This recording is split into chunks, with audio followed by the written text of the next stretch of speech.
If you're the parent of a current or future Virginia Tech student, then this video could save you or even make you tens of thousands of dollars. Today, we're talking about buying a property in Blacksburg for your student to live in while they attend Virginia Tech, and why, when the numbers make sense, it can be one of the smartest financial moves that parents can make during the college years. Now, be sure to watch to the end where I show you just how much money your property can generate over a 4-year period with real life numbers. Now, I actually recorded a version of this video back in April of 2025, and since then, the market has shifted, interest rates have changed, and rental demand has stayed very strong in Blacksburg. So today, we're updating the numbers and walking through what this strategy looks like heading into 2026. So if you're a parent of a Hokie, stick around. We're going to talk real prices, real rent, real expenses, and real outcomes using real examples of properties I've helped my clients either purchase or sell in 2025 and what those numbers are looking like for 2026. As always, my name is Grant Irby, your trusted real estate resource right here in Blacksburg, Virginia and the New River Valley.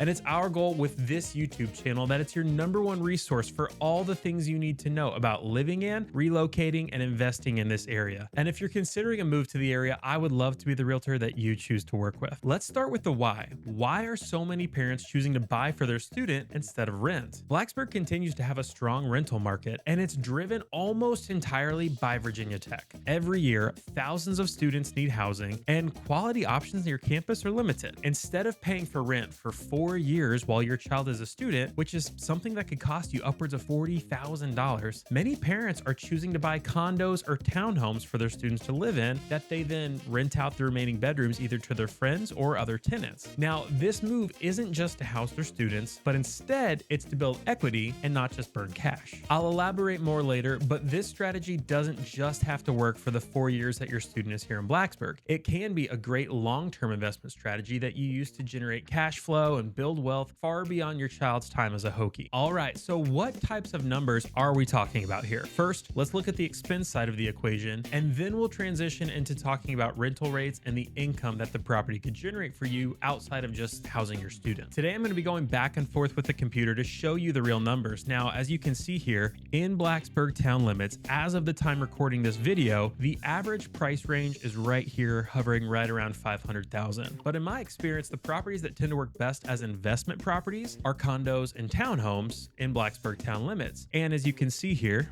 their average value as of the time recording this video is right around $371,000. Now, in reality, the average sales price can be misleading. Something to keep in mind is that townhomes are typically a bit more expensive than condos, and in a townhome, you usually don't have anyone above or below you. Instead, you just have neighbors on side to side. There's often outdoor green spaces, and it generally feels more like a home. But condos are a bit more like an apartment, and the unit itself is generally on one floor, which means you can have people living above and below you as well as on each side of you. And with townhomes, the buyer audience is often a bit wider because some of the quirky financing restrictions around purchasing condos. Now, I talk more about that in another one of my YouTube videos, but it's important to note since it can have an impact on the number of people eligible for loans for these type of properties. Another quick note on price. Price can vary greatly depending on the number of bedrooms, and another big one, location. Location is key when potential tenants, including your child, may be considering your property. Obviously, being close to campus is ideal, but being near a bus route and essentials like a grocery store vastly impacts the quality of life and the rentability of your property. So let's dive into a few example properties to give an idea of what you can expect. And as we do that, please understand, I'm not making any claims saying this neighborhood is for students or that neighborhood is for students. I'm simply looking at townhomes and condos, which a lot of parents like as investment properties because of their lower maintenance and resale potential. And I'm also accounting for things like proximity to bus stops. So let's go ahead and continue. So let's start with a 3-bedroom townhome located about 2 miles from campus. Now, this one sold in mid-2025 for $300,000.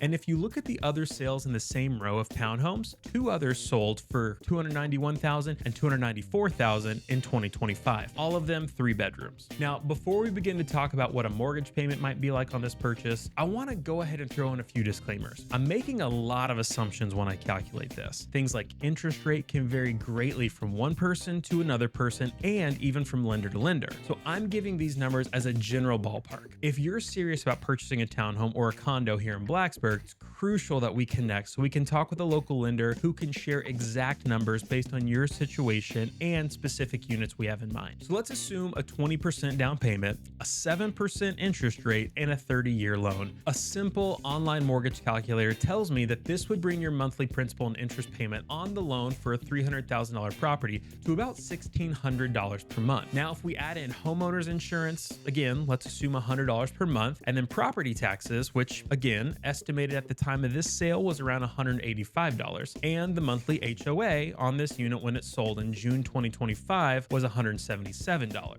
So between the mortgage payment, insurance, HOA fees, you're looking at about $2,062 per month. And those are just the monthly expenses related to the unit. That doesn't include property management service fees if you elect to do that, or a rainy day fund for maintenance issues that may arise as tenants live in your unit. Okay, so we have the number. Now let's talk about income, a free and easy tool I like to use to give me a good estimate of what other landlords are asking and generally getting for their units. Similar to the subject unit we're looking at is the for rent feature on Zillow. If you zoom in on this particular unit's neighborhood, you can see that the other 3-bedroom units near it are asking somewhere in that $1,500 to $1,800 a month range. Now, I'm no mathematician, but with a little over $2,000 in expenses and only $1,500 to $1,800 in rent, the math isn't mathing, right? This specific unit may only make sense if you can either buy it in cash or make a larger down payment to lower the monthly expenses. And I share that because this is a real life example of a situation that you might see.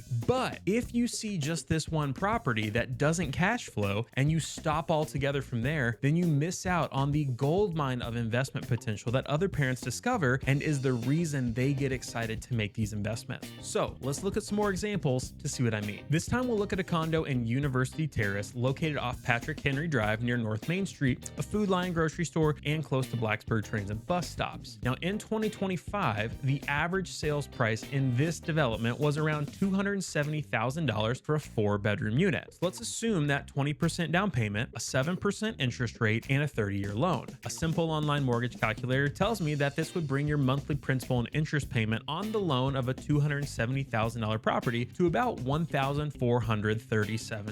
Now again, if we add in the homeowners insurance, assuming $100 per month, and then property taxes, which again, estimated to be around $175 for this property. And then the monthly HOA on this unit last year when the sale occurred was $205 a month. So between the mortgage payment, insurance, and HOA fees, your monthly expenses on this unit would be $1,917. So if we go back to that Zillow for rent tool and we zoom in on the map to this specific development, we see that similar units are being offered for between $1,800 and $2,300 a month in rent, with some of them showing a history even greater than that. Now, an updated unit like this one that I help clients buy will be towards the upper end or even exceed that rental range. So the numbers are looking better with margin now for monthly cash flow. Our last example is Pheasant Run, which is also located off Patrick Henry Drive. The average sales price in Pheasant Run in 2025 was $343,000 for 4-bedroom units. Again, our simple mortgage calculation with a 7% interest rate and a 20% down payment brings our monthly mortgage principal and interest to $1,826.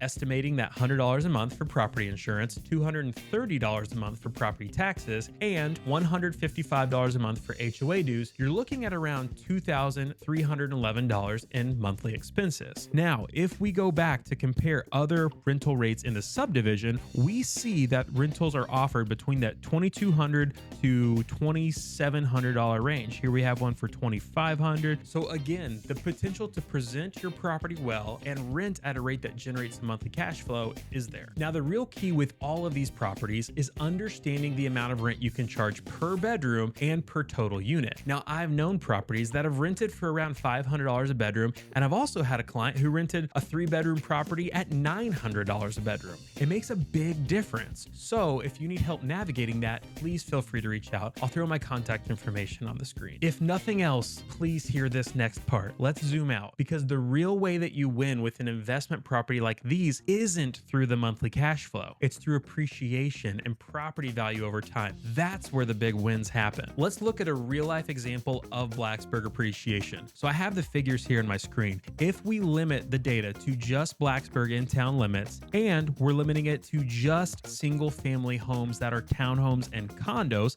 like the ones we're talking about, and specifically only those in the price ranges that we're talking about for this particular type of strategy, we see that the annual rate of appreciation over the last year was 4.1% in value. 4.1%. So let's take that. You know what? Actually, for the sake of being even more conservative with our estimate, let's take an even 3%, which is lower than what we experienced in Blacksburg over the past year. But if that property appreciates at 3% annually, a $300,000 property could be worth $337,650 in 4 years. Now, at the same time, you've been paying your mortgage payment. So that's gone down by approximately $15,000. That means in 4 years' time, you've grown your total gross equity by $52,650. Not bad at all. Most buyers will fall into this bucket, which is great, but some buyers do have the ability to pay all cash for their investment property. So imagine getting that $50,000 plus return on your investment in 4 years, plus bringing in around $2,000 in rent payment cash flow each month. I don't know about you, but I don't know of any other types of investment options that can give that kind of return. The real big question then is what happens after graduation? And at that point, you have options. You can sell and capture that equity. You can keep it as a long-term rental and continue building your equity, or you can refinance and reposition that property and potentially even others. Virginia Tech enrollment is stable, demand for Virginia Tech education is high, and off-campus housing demand isn't going anywhere. The other thing to think about too is there are some definite benefits beyond just the financial numbers that we shouldn't gloss over. Owning a property can also give you control over your students' living environment, perhaps better safety and property condition, and less uncertainty from year to year. And if you don't want to self-manage, there are property managers in Blacksburg that specialize in student rental properties. Quick recap. Here's why this strategy continues to make sense in 2026. There's a strong housing market, reliable student rental demand, rent offsets monthly costs in part or full, equity grows over time, more control than traditional renting, and flexible exit options after graduation. This isn't just about housing, it's about turning a guaranteed expense into a long-term asset. And if you're thinking about buying in Blacksburg for your student, please reach out to me. My contact information is on the screen, and I would be happy to help evaluate whether this makes sense for your situation or whether it doesn't. Please like the video, subscribe to the channel, and I'll see you in the next one.